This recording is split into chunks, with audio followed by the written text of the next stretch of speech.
الشيطان الرجيم. بسم الله الرحمن الرحيم. حميم عين سين قاف. أعوذ بالله من الشيطان الرجيم. بسم الله الرحمن الرحيم. حميم عين سين قاف. كذلك يوحي إليك وإلى الذين من قبلك الله العزيز الحكيم. له ما في السماوات وما في الأرض وهو العلي العظيم. تكاد السماوات يتفطرن من فوقهن والملائكة يسبحون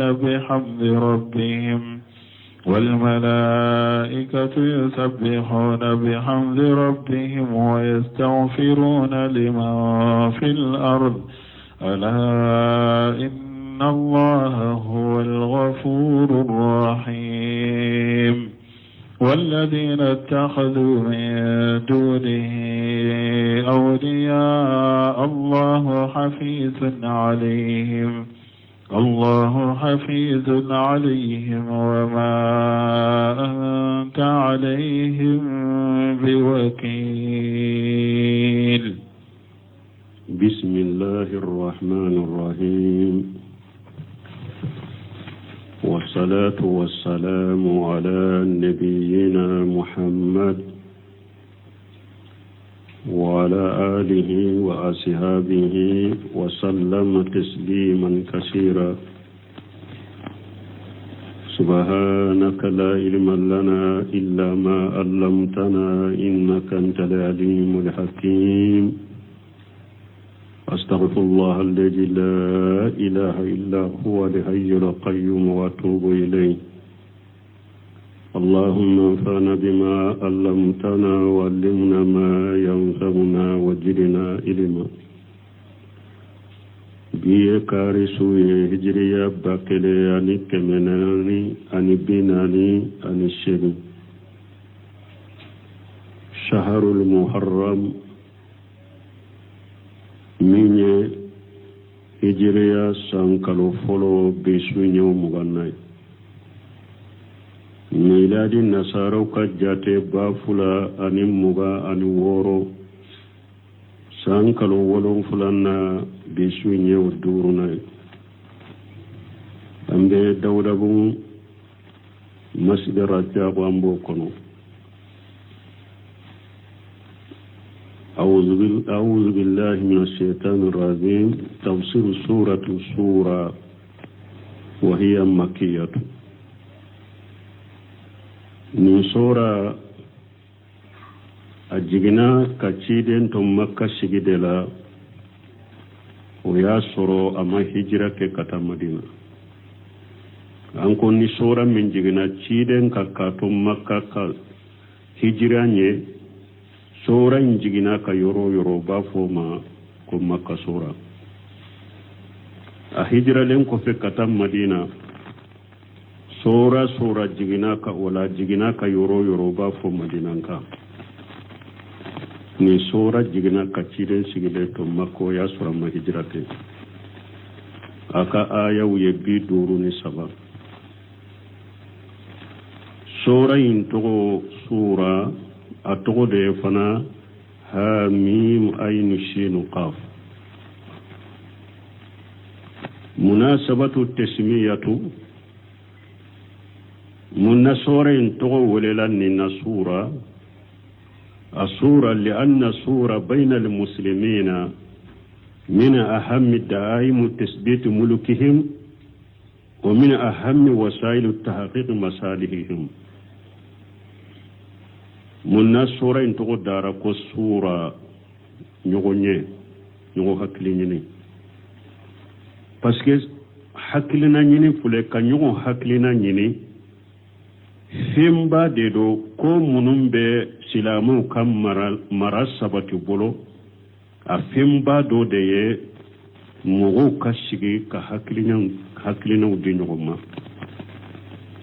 ani sira belebele ba de do sira hamilen de do sira min bɛ kɛ sababu ye ka silamu ka masalaha k'u ka masalahaw k'u kɛ haqiqaw bolo حاميم عين شين حاميم عين شين قاف لأن الله تعالى افتتح السورة الكريمة بها مناني حروف المنقطع ننفورا باسكو سورة دامناني أولوية موافقة أول سورة لآخرها ني سورة دامنا أنا اللبان بنيغونتا ني سورة دامنا أنا اللبان بنيغونتا بدأت السورة بالكلام للوهي وأنه من لدن عزيز حكيم سورة دامننا ني كما وهودك سورة دامننا كما دي وهوكا كو وهي مبورا على دفع مسامي سي مساي مسامي كيري مساي ويا جمعي كذلك يوحي إليك وإلى الذين من قبلك الله العزيز الحكيم سورة دامناني نندي وختمت السورة بالكلام للوحي وأنه سبب الهداية والتوفيق سورة تارى اللبا نكما وهوكا كو وهو دي كندا سببه سورة تارى الدافنو دي تغني وآية جمعي وكذلك وهينا إليك وروها من أمرنا ما كنت تدري ما الكتاب ولا الإيمان ولكن جعلناه نورا نهدي به من نشاء من عبادنا وإنك لا تهدي إلى صراط مستقيم وذلك لبيان فضل الله العظيم على عباده متمثل في الوحي المبارك وبمؤمرة كالك فسمنت بي علي فسمنت بم منك جونك كو بانغانيه نو فسمنت بي بي وهو عند كونوفنا وهو نهيرا كتشا المحور الرئيسي لسورة سورة نيري لانيني باي مونيمون با كونو وجوب وحدة الأمة وفضل السورة بينهم كواجب منتون ككلنيه أني منتون أكتو كهكلنا ويرانيونا ككولا سورة نيري كلا نيني باي نيندي مواد سورة المباركة ni sorai an bena ko munun sura kono sorai bena kuma ko mununka abe ulu gorobali fo u kelen fo kuma bena ke abbe ka sorai kono awalu folo bayanu anna makkatan hiya markajul ardi obe aya wolon fulanana sorai bena banganye ko makka de ye dugu kolol de shiriye dugu be baye makka de jiya dugu bebe makka de kerefe soren beno fonye asani fulanna al hasadu wa dhulum sababu li furqati wal halaku ayatani nanina soren bena banganye ko hasidiya anyi tunyoli kun nunun de silamu ka fara sababu ya ani halaki sababu hasidani tonyali fara sababu de do ani halaki sababu sura beno fo ayatan nanina asalisu sabana fadlu niyyatu salihatu wa iradatu darul akhirah sura bena ngania nyuman ka ke mola ani ika fotane ka keta ika lahara nyini nuye fasamantam min bola sura bena kuma ofanaka ayam muganana ngania nyuma ka kila fasamantan min bola ani ika bara ketani ka fota ka ke lagara nyini fasamantan min bola sorain ayam muganna bina kuma uka arabu nanina al maasi sababu sarri wal bala ala soso ko jugu be sababu ya ala soso de ko jugu ni balawu be sababu ya ala soso de aya bi sabanna sorain bina kuma uka ko jugu be sababu ye ala so balawu ko jugu ni balawu usababu ye ala sosore sura mbena kumoka aya bisabana الخامس دورنا بيان أنواع الوحي الإلهي وهو نون يوم وهو أوانا تقول نون يوم سورة بنا كموكا آية بدورن كلنا وهو نون يوم الثالث ورنا بيان صفات المؤمنين الذين يريدون إقامة دين الله آية بنا دين الله تعالى صلاح العقيدة sura mbena banganye woruna sura mbena banganye mu'minu mankutu mu'minu munum ba fe kadina jo ala kadina do masamin koro talendo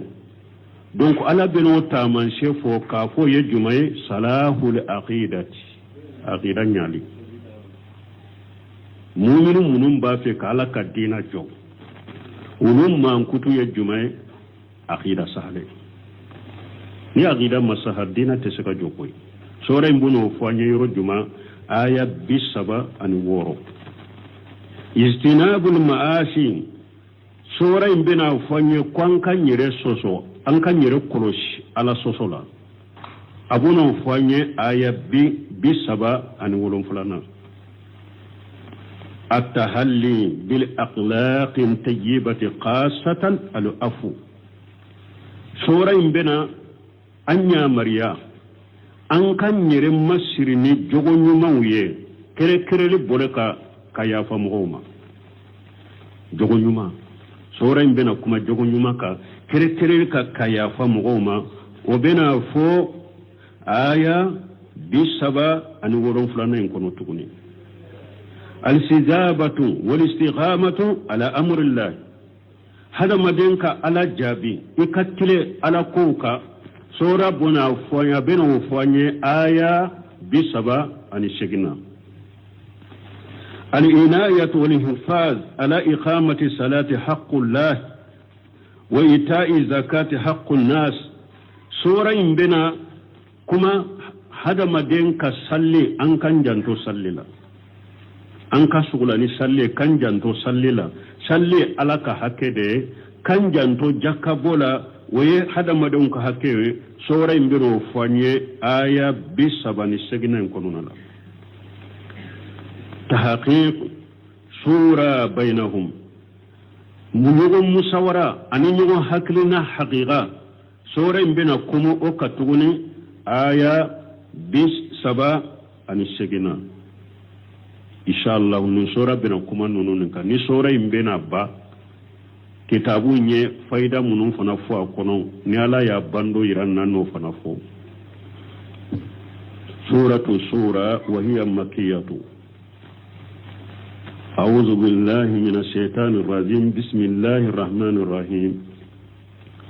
ambena ni sura kalanda mina ni alaka to nyumam beye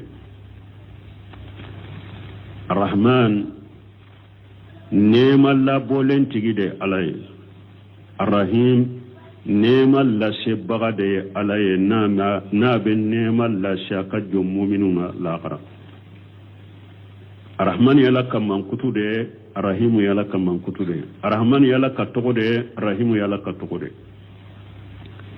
حميم عين شين قاف وباف نون لما حروف المنقطعة منكسر قد تقدم الكلام له حروف المنقطعة أقوى لي كما فوق التمني حرف تجدون كتمن كذلك يوحي إليك على قتشدما ne alaye wahauci nabi nyuma munun temena enye ne alaye wahauci uluma kama anzala ilayka hajal qur'ana kadhalika anzala al-kutub كذلك يوحي إليك وإلى الذين من قبلك العزيز الحكيم كم من على ينين قرآن جيجي كان إما تشوكم يدي نبي يوما منون تمنا إني من على يوهو تشولوك فنام وتشوكو كلندلا الله العزيز على دسي مسافين تسي على ناكوا بمينك باكي الحكيم كودم مساني كير مسادي على له ما في السماوات وما في الأرض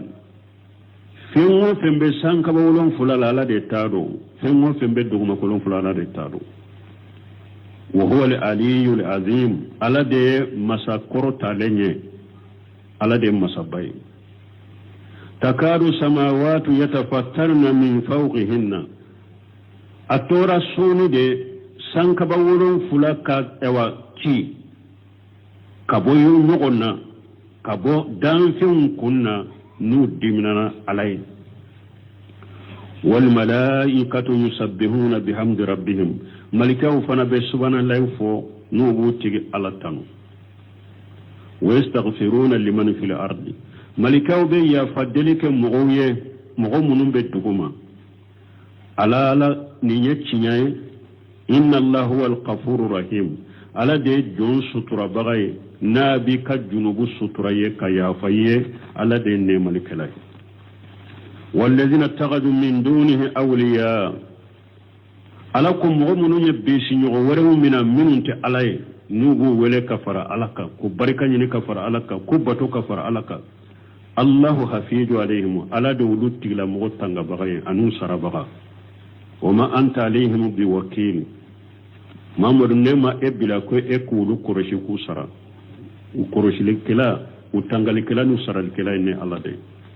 e ci dende dromimbe ka kallashe nando na bun kasir ka tawsir la ako qad taqaddama al kalam ala huruf al munqata'at wa qawluhu ajja wa jalla akuni alakum masamin ka bakurta lanu kadhalika yuhi ilayka وإلى الذين من قبلك الله العزيز الحكيم أي كما أنزل إليك هذا القرآن على كتير ما كمن على ينين قرآن جيجي كتشوكمي ده كذلك وتشوكو كلنا أنزل الكتبا وصحفا على الأنبياء قبلك كتابو أن مصحف كتابو على كتابو تونون بجيجي النبي نموكا وتشوكو كلنا كتبون taureta injila sufuhi ibrahima sufuhi musa ala yu fana jigin nabi nyuma ka choko kelende la komi qur'ana jigina e ka choko mi wa qawluhu ta'ala allahu al-aziz ay fi intiqamihi ala de she masaya ka janga katadila na ko be mo min janga kata she masaru foite sheka ala bali janga katadila al-hakim fi aqwalihi wa afwalihi aw ala yakiri masade kodon masado aka kuma fotawula aka barate tawula na yi kuma fo chogo me akan ka fo chogo de la na yi kiri ke chogo me akan ka ko chogo de la an aisha radhiyallahu anha karisa min an baisha malaka je kabwama qalat inna li harisa bin hisami sala rasulullah sallallahu alaihi wasallam ko harisa bin hisami ayaci den yininga alaka taruna kisibe cidenka فقال يا رسول الله كيف ياتيك الوحي أقول لك تشير وهو بنا إما تشغلي ده فقال رسول الله صلى الله عليه وسلم ألك تشير ولك تنونا كسباك أحيانا ياتيني مثل سلسلة الجرس أقول وقت دولا وهو بنا ما كم بكمي دالين كمانا بمندو bagawun kanna fo be kambo da tala ay drogote tala ha tana folo la ubado wa bagawun kanna cide nyabali yere kwa kana do bagan kanna kongo kono na la be gosi be kambo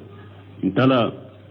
ako watu dola ni wahu benale ma kambe ko min tala in kande وهو أصد عليها أقول وهو ناتشو من فلانية كودي كجريا كتمي وهو ناتشو بك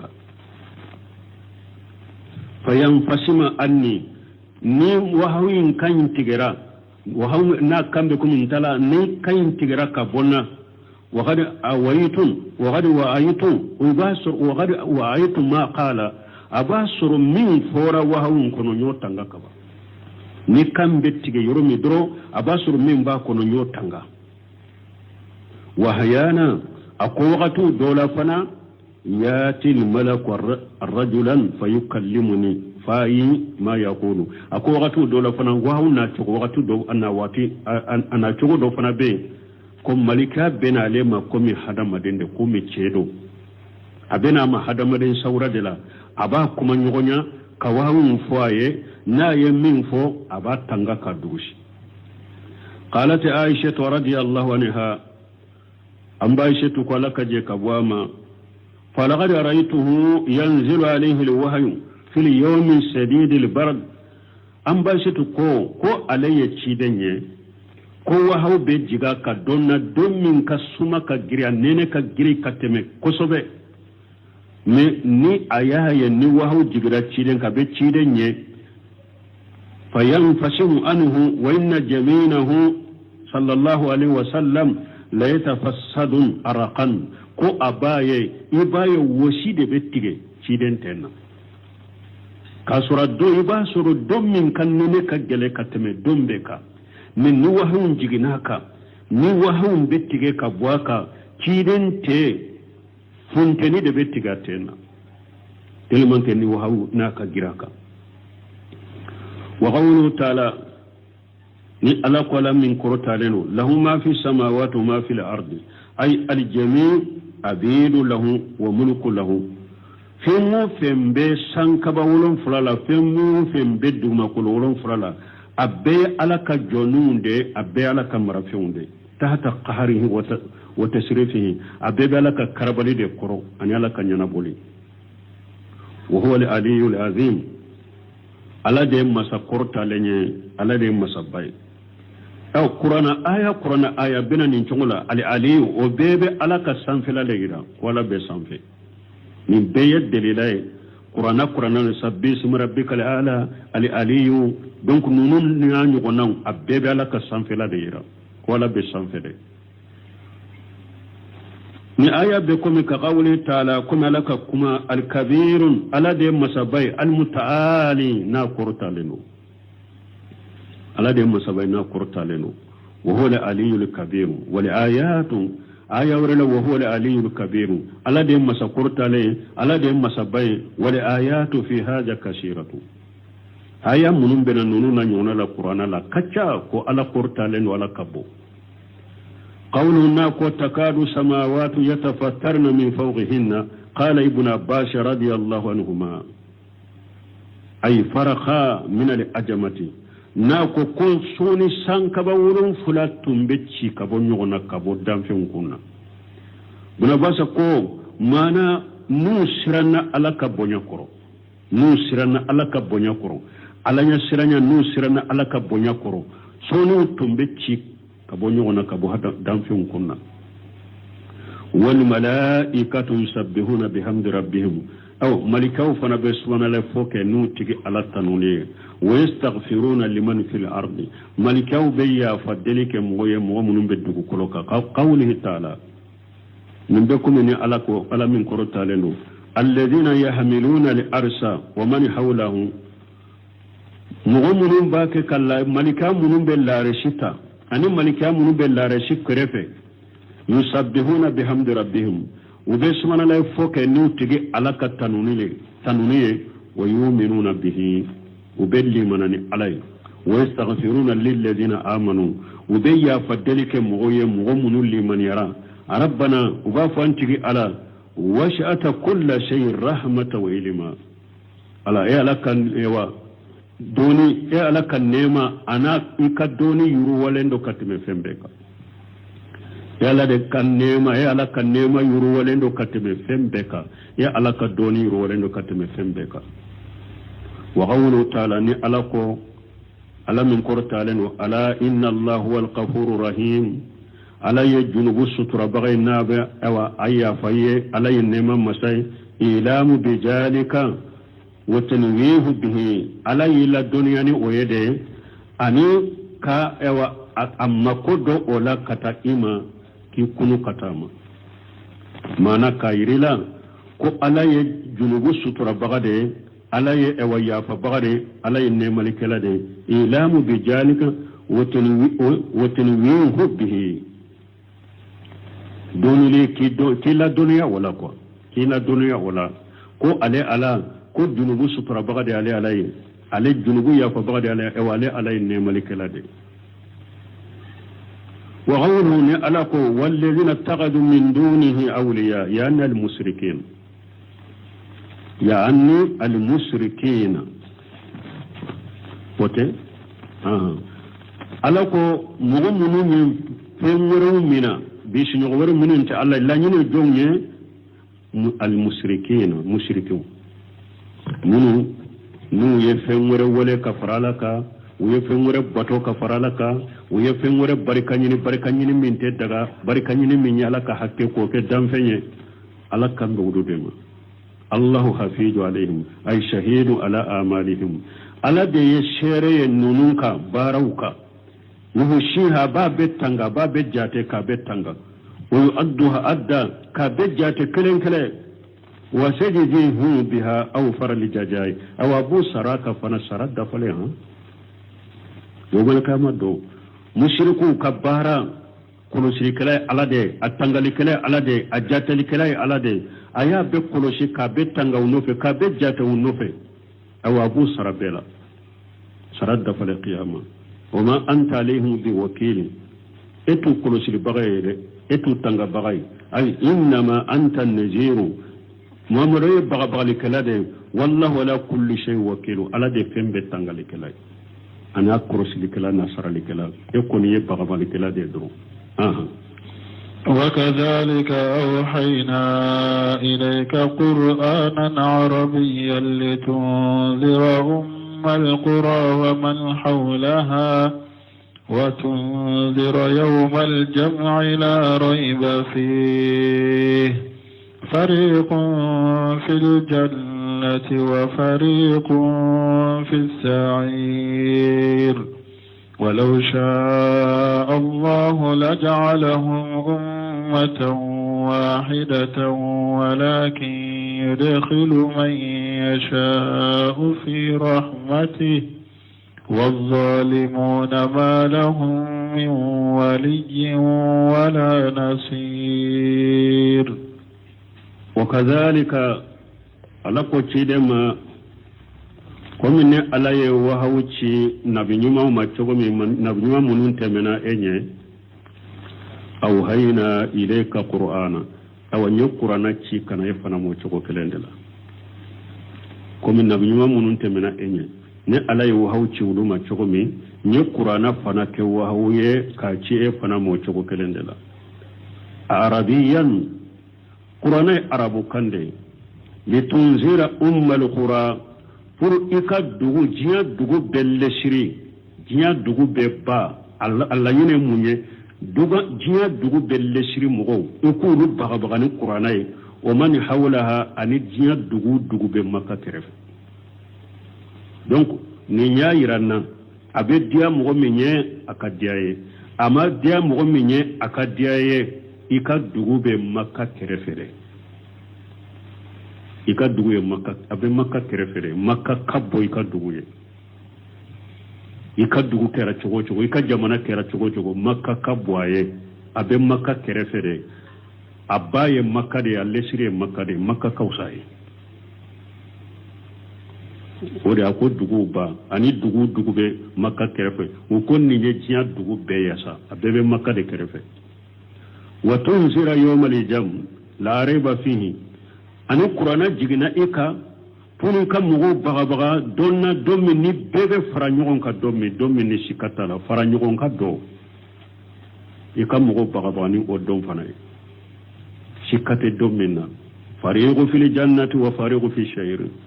wodo jamakulu do be wulu be ari janna jamakulu do be tasuma kono mo be sega nim fana boya ko an kadda de nyogona mo kana mo lebudi mo ka katawu fo ebe sika nonu fana bo qur'ana kuno mimbe nya de ina tari janna mimbe chiya ibeta janna ala de yofo fariqu fil jannati qiyama jamakulu dobe ulubari janna wa fariqu fi shayri jamakulu dobe ulube tasuma de kuno jannaba tasuma menene walau shaa Allah la ja'alahum ummatan wahida wala au bengalo minna jakwa anka beke keleje kafir koni salami ko kana fo tawhidi koni musiki ko kana fo sunna koni bidia ko kana fo salafiya koni bidia ko kana fo ambe kate kelenye ala ko natu ndiara ne alay la jalahu ummatan wahidatan intumbe jiya kam mo beke jama kulu kelenye so so lite yo na beke mo kandale ube na ke abeke mo fili de no tu ndiara ne alay intumbe yo ko no ma diane alayo akanyugo sosode donc kafiri kaye muslimi ewa silama kaye munafiki kaye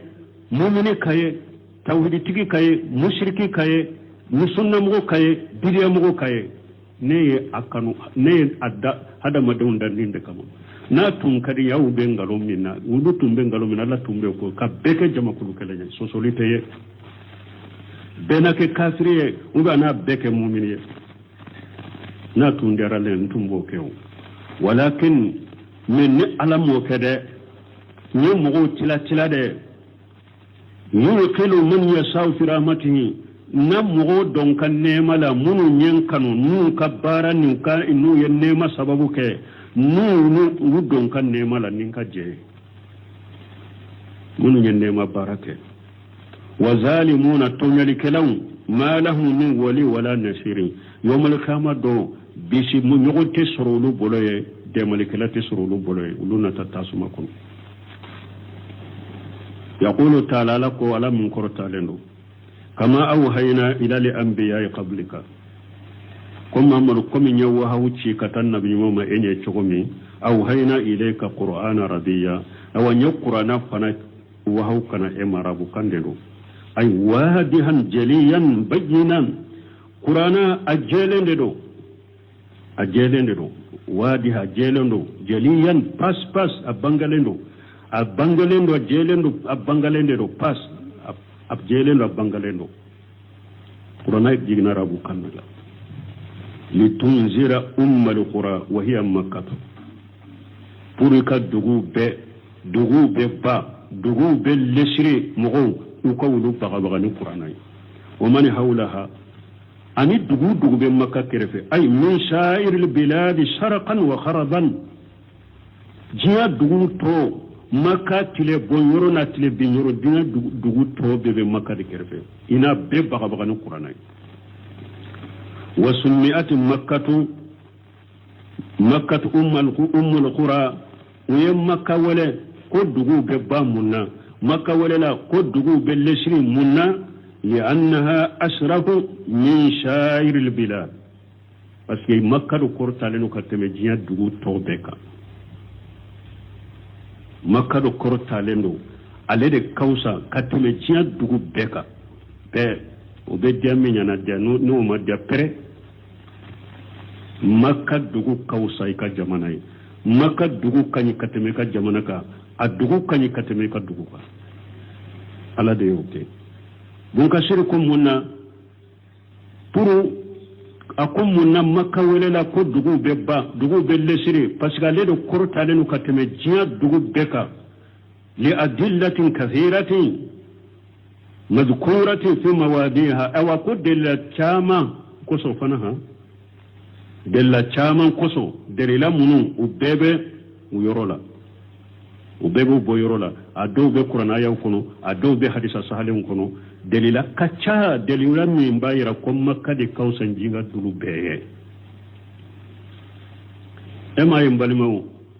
jiya ka dajjali fitinu wutede hari jiya laban ka dajjali ba na bedo jiya dugu bela ka chiyali ke fo makka ni madina dajjali bat ate donnin dugu fulala makka ni madina awowo be adonda be alabe malikaw ne bamuru de bala ka makka lamini ka koli dajjali tese ka doye madina o chola dajjali bayinte donin dugu fulala ewa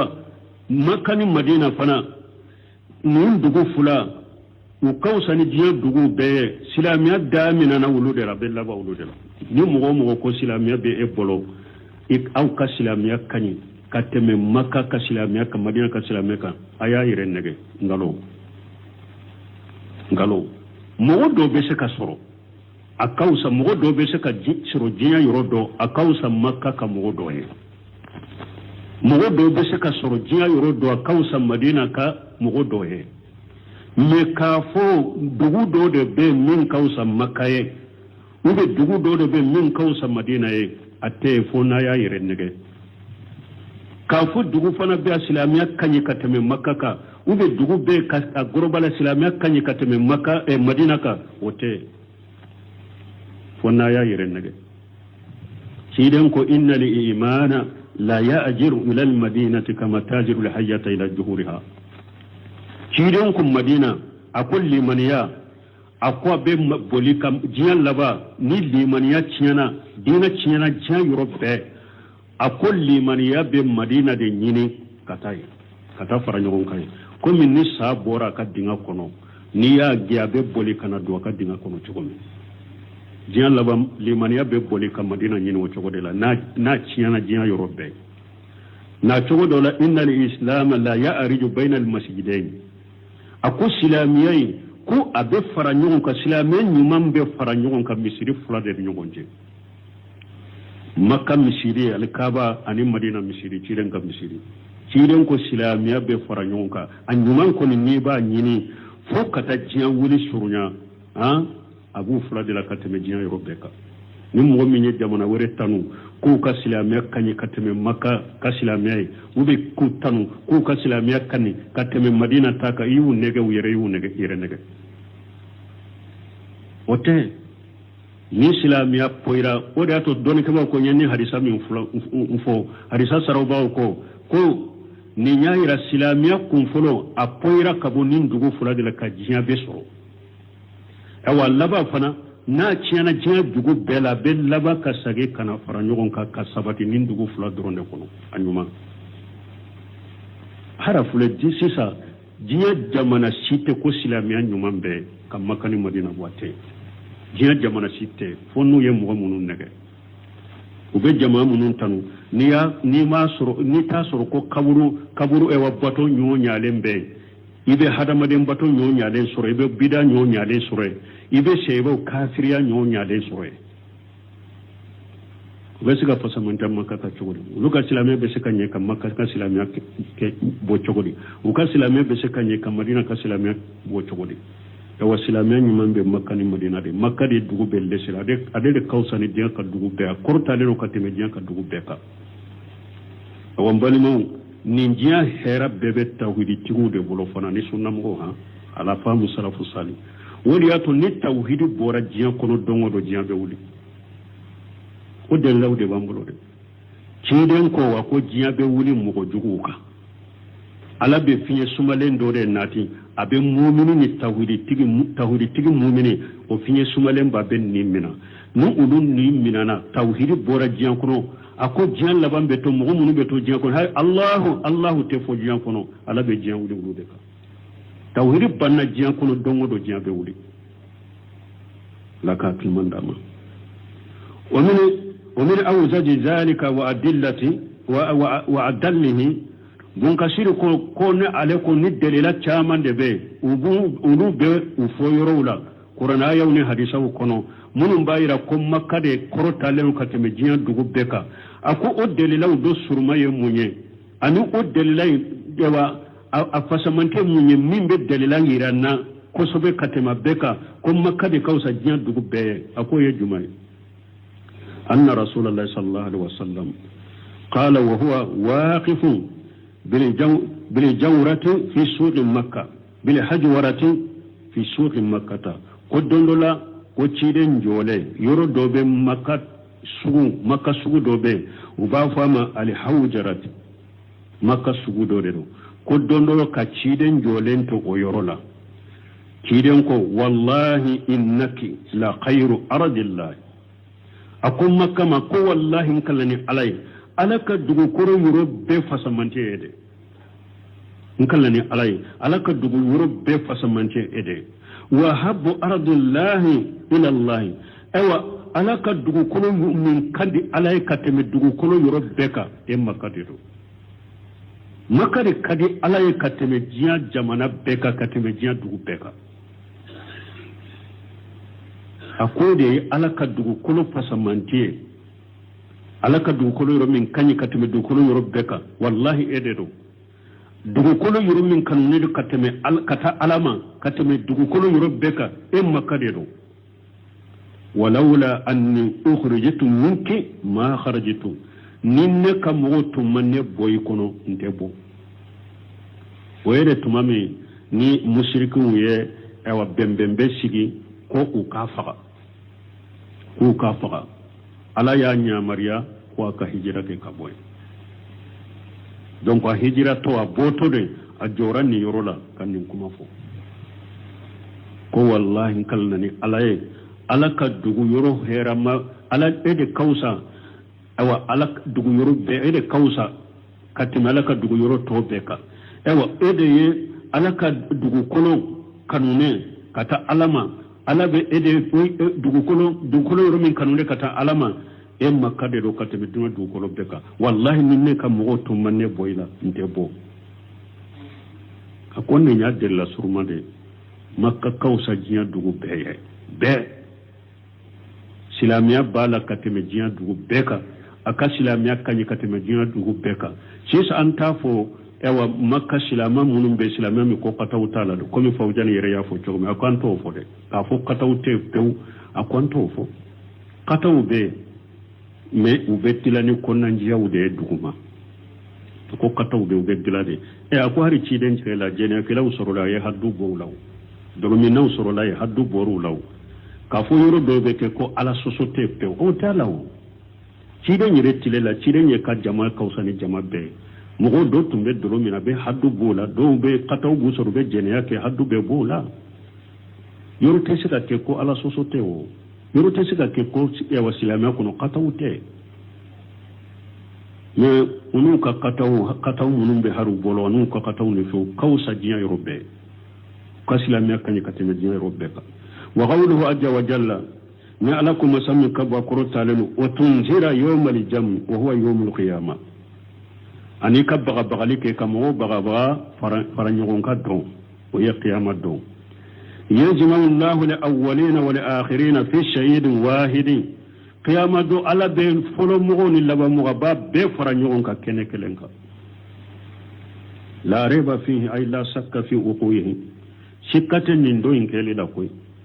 wa annahu ka'inu la mahalata nin do imbe kede kuma tala fariqu fil jannati wa fariqu fi shayri addo na don sera jamakulu dobe wulugar janna jamakulu dobe be tasuma kono ka qawli ta'ala min be kuma alaka kuma la min koro talenu yawma yajma'ukum li yawmil jam jalika yawmut taghabun alako donde do dommi ninne ala be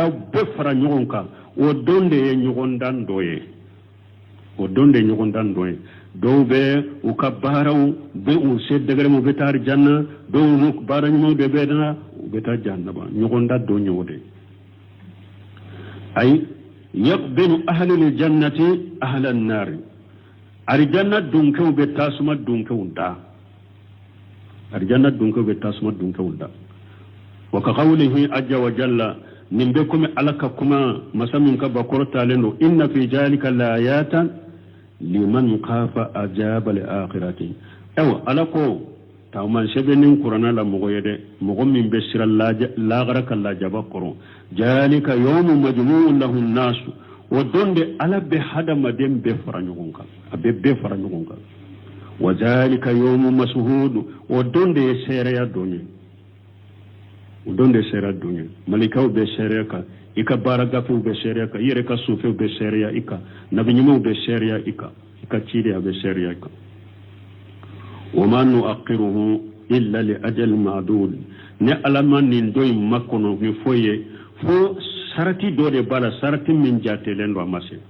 نا جاتي سورة دونغدو أبكي يوم ياتي لا تكلم نفس إلا بإذنه نو أدون نانا نسي تسككم أن يعلى دي مجنديما كافو an ka shego fulana ho an kan ma ba fulana ho yomal kamar do alena ka kalandan yo ciden na ka jama abe ewa ala dele ka kalandan yo abe ciden da ka kalandan yo yomal kamar do kuma mo shite suka kuma ne ala de majendi إني تسرى لمغاي فألا دكا جندما فمنهم شقي وسعيد ودو كنا نقوم به وقودو كنا دو به كنا نقوم به كياما كنا كنا دو به ودو أن بالندرة قال إن رجل من أصحاب النبي صلى الله عليه وسلم يقال له أبو عبد الله دخل عليه أصحابه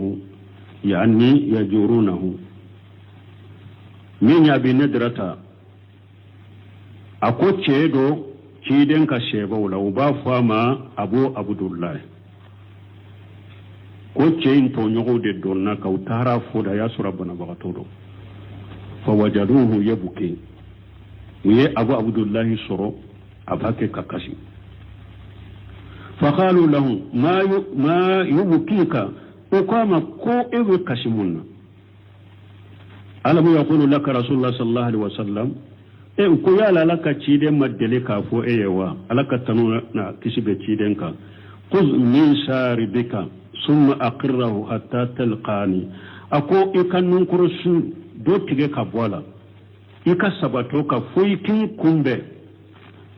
kumbe qiyama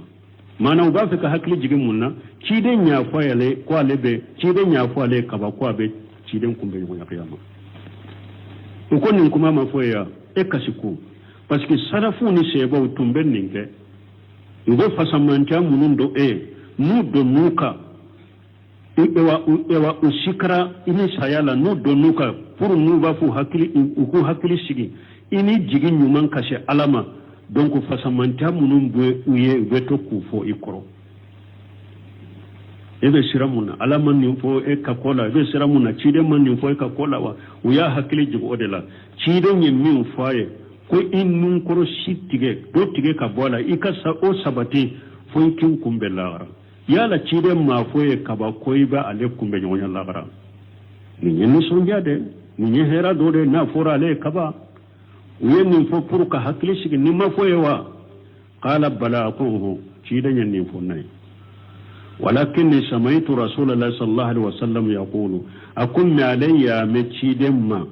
ba fo inna allaha ta'ala qabada bi yaminihi qabdatan wa ughra bil yad al ughra ko alaye ewa do minani aboloy minali jamakulu do minani aboloy akini boloy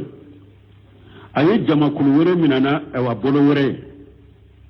qala hajihi li hajihi wa hajihi li hajihi wala ubali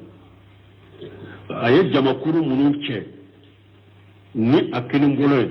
akun munun be do ari janna kono mako sitala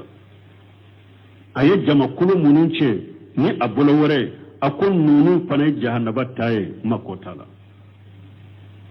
fala adri afi ayil qabdatayn ana aw akon ne tado sisa nimewa groupe fula min fule ninye ni ala yo domina ni kini mbolo ka domina ni bolo wore ne be groupe min nan ni nuna sa ntodo ngasi kunyawde ni mechi dena akini mbolo aba fa groupe do la commune aba kirimbolo ke ka groupe do mina ka numambolo ke ka groupe do che aba fo kinimbolo ye munu mina bolo wore kinimbolo ye munu mina nunu be do arjanna bolo wore munu mina nunu be jahannaba kono lawu bari bon netta do sa nebe yoro mesisa ni groupe fulala netta do ninche ni ninjama kulu munu be che netta do be yoro mi nkasu kunyo ode وقولوا ناكو ولو شاء الله لجعلهم أمة واحدة ناتون جار علي أتنظر مغو بك جمع كل كلي أي إما على هداية أو على دلالة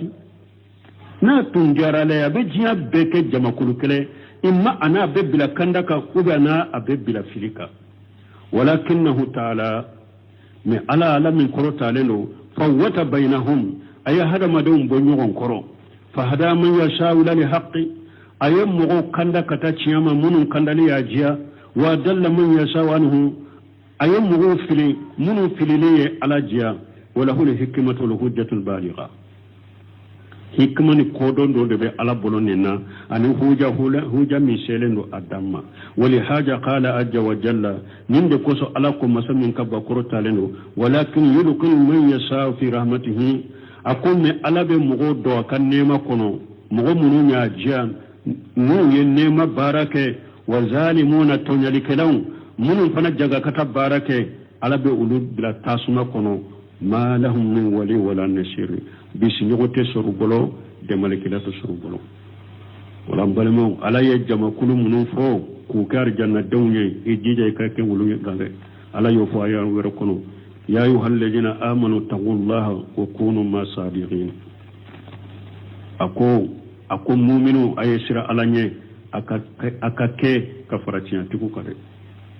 ka be fara nyogon kate kasigi ambe kake nyogon kake kasigi an kai ya fa nyogon ma ko munun temena an kai ya fa nyogon ma ko fote kasigi ambe ya fa nyogon na chogori ube ewa nimiseran tubira be kai ya fimma ibe bidia mina ima bwala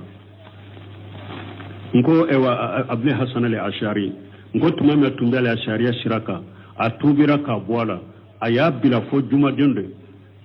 do ba fo mimbarika do ba fo tumame aya kadir suke ka batto awulila kashigi awulila ka jo ka kajjala mu bo kanna joroki bami mba ka boka da awa konne de toy abne hasan al-ashari min bendo ibindo min tendo ikindo nire tumbele ashariya shiraka mbora lantubira ka bwala ahmad ibn hanbal yin kara ko doni ke ba do ko ewa katawu do tumba bolo ko atubira ka bola ko ala makota ka tubula ako fo aka sage kata alamari ewa aka ewa katawi aka bange atumbe minfo aka mugo la dunia ne tumbe ninfo ne tumbe ninke katawu de do bidia de do mborala ako fo ako de ke na ma ken tubirate musagira tanka ya famu ngo mate ayen galon fo alate ya fi mate illa alladhina tabu wa aslahu wa bayyanu ala de kaya yinni tumami ala ye tinyale kala fo aywa mo mun be tinya dogo mun be tinya dogo tumami ala yu ko fo ako ewa ala ewa ayuka janga kata wa ko illa alladhina tabu wa aslahu wa bayyanu ahmad ibn hanbal ne ayat de kala foni mo mun tubira ika ewa katawin kono na ika bidayin kono na ika kuma jugu foyin kono na yefi mo fencinya ika bedila wa bayyanu yefi mo fendo wa be bange ni mo kalama ya fi made nga ya fa nyugo mate ko munun temena karamu be ka ya fa nyugo ma nga ya fa nyugo ay ya fa tekete koy ado sagi katala dema aye chinyali min ke dina yinna fo aka chinyali aka min ay min chinya dina la fo ko de dila be kay aye min chinya dina la fa ko de dila be ko ye aye tinya munun dogo fa ko de bange be ko ye na tubira kata alama wala alaba ka tugumina nyanka ya fa nyugo mate donc hakana mo tromper ka mo hakili sunya wala nunun te ko karamo be nyugo sapute ko nunun to yede nunun ya ala de yen nunun bilanka ya ala ko kitabe dun kuma lima talbisuna li haqq bil batil وتكتمون الحق وأنتم تعلمون أقوم من نبي تيانو نقولون نعمبي كتيان دغو تنسرك لا وكو تيان دغو لفورمونا فسكني هذا ما بيني تيانو نقولون نعمبي دروية تيان دغو ni تيان ما دغو تيان نقولون تسرع نعمبيو ni أي تيان نقولون نعمبي دغو تيان دغو وده أتوالا كل ما تلبسون الحق بالباطل وتكتمون الحق وأنتم تعلمون ni تيان نقولون نعمبي دغو تيان دغو ni تيان ما دغو ya bai ka tinya bai ka kafo ka perefere latiga ni galon be nyambi chugudi donc ayo mo nyambi ka dabila jamana en kono koy ote ko wore ko kharamo be nyu sapute karamo yere masika e wabbe ote tay buntema munu nyebe kaso dolla se buntema no ni aradute hamawiya buntema yera ka bala usoro ni hamawiya de fatawali hamawiya de tumami aye bidia mugo ka bidaw bange ku kokari ku bange udi makula delela tu bolo mu be sega bunte mi aka e wadela kokari o dimi yumuna do na fama jugu la kamina ka do kasula ahmad ibn hanbal ye tora soro ni munye siya bangane do sino ewa mugo korofo la wute makoti ka musolo makoti ka na folola makoti ka foila ni ye tora soro ni jumaye siya bangale ndro anyi bidia kokari ko dode nana Ahmad ibn Hanbali ma ako karasa ko annan tora ka kuma bidamo ka ko ye korofoli de ako ninne indade yidade karasa yidade cinya be bange chogode ne indade yidade karasa de cinya be bange chogode mo be to firi de la bunte mi ko kara duke bidamo ka ko ninne jahadude kara duke bidamo ko ye jahadude alaka hatimandama donc ko munum be jamana yon kono ko te ko mo ko supporter de foyi ka nunu rafudan tahman ika banunu made banida ni jamana yere te cogo te ba be to de fo ka be kokari ka be ka tinyali fo moye karasa kana girala kana lamima bona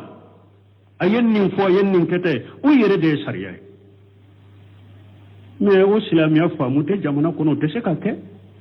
mais karasa lanka munum be nimi fote mbidia ngalo karasa lanka munum be nin kete mushrikiya kafiriya bidia o yanka wajibi de o te ko be mo contrôler de fo ka ke jamana kono ka bangade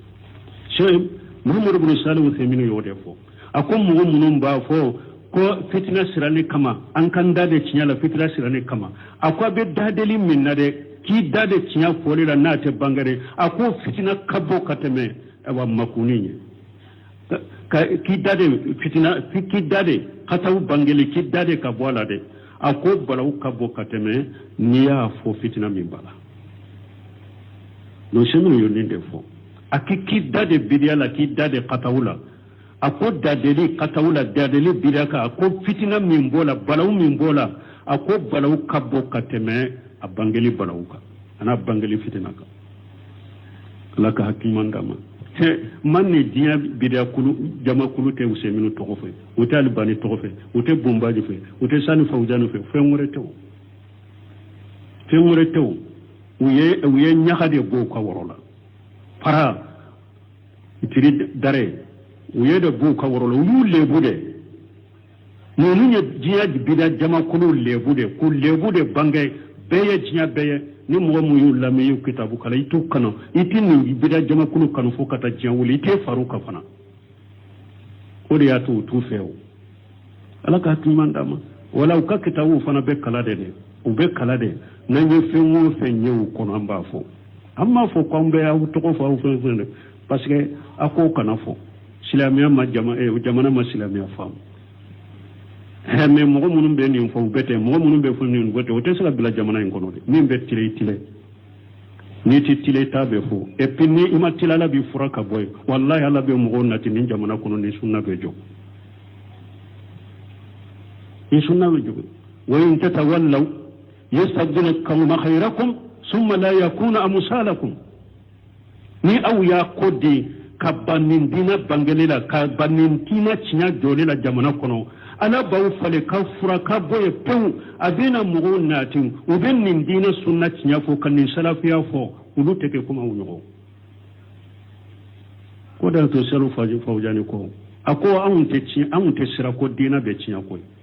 ayante sirone ko dina be janto siran akon in nakhafu an yada'ana an yudayi'ana ya nakhafu an yudayi'ana akon be sira la kanan de cinya me dina konite ala ta ka dina cinya de an be sira la kanan de cinya parce que nawde ma do ni dina yine ka cinya ko ka cinya ke ala bande cinya kam boye kam wonna ti membe ni dina jo akon be sira la kanan de cinya me an te sira ko la be dina cinya سبحانك اللهم ربنا بحمدك أشهد أن لا إله إلا أنت أستغفرك وأتوب إليك. سورة الشورى.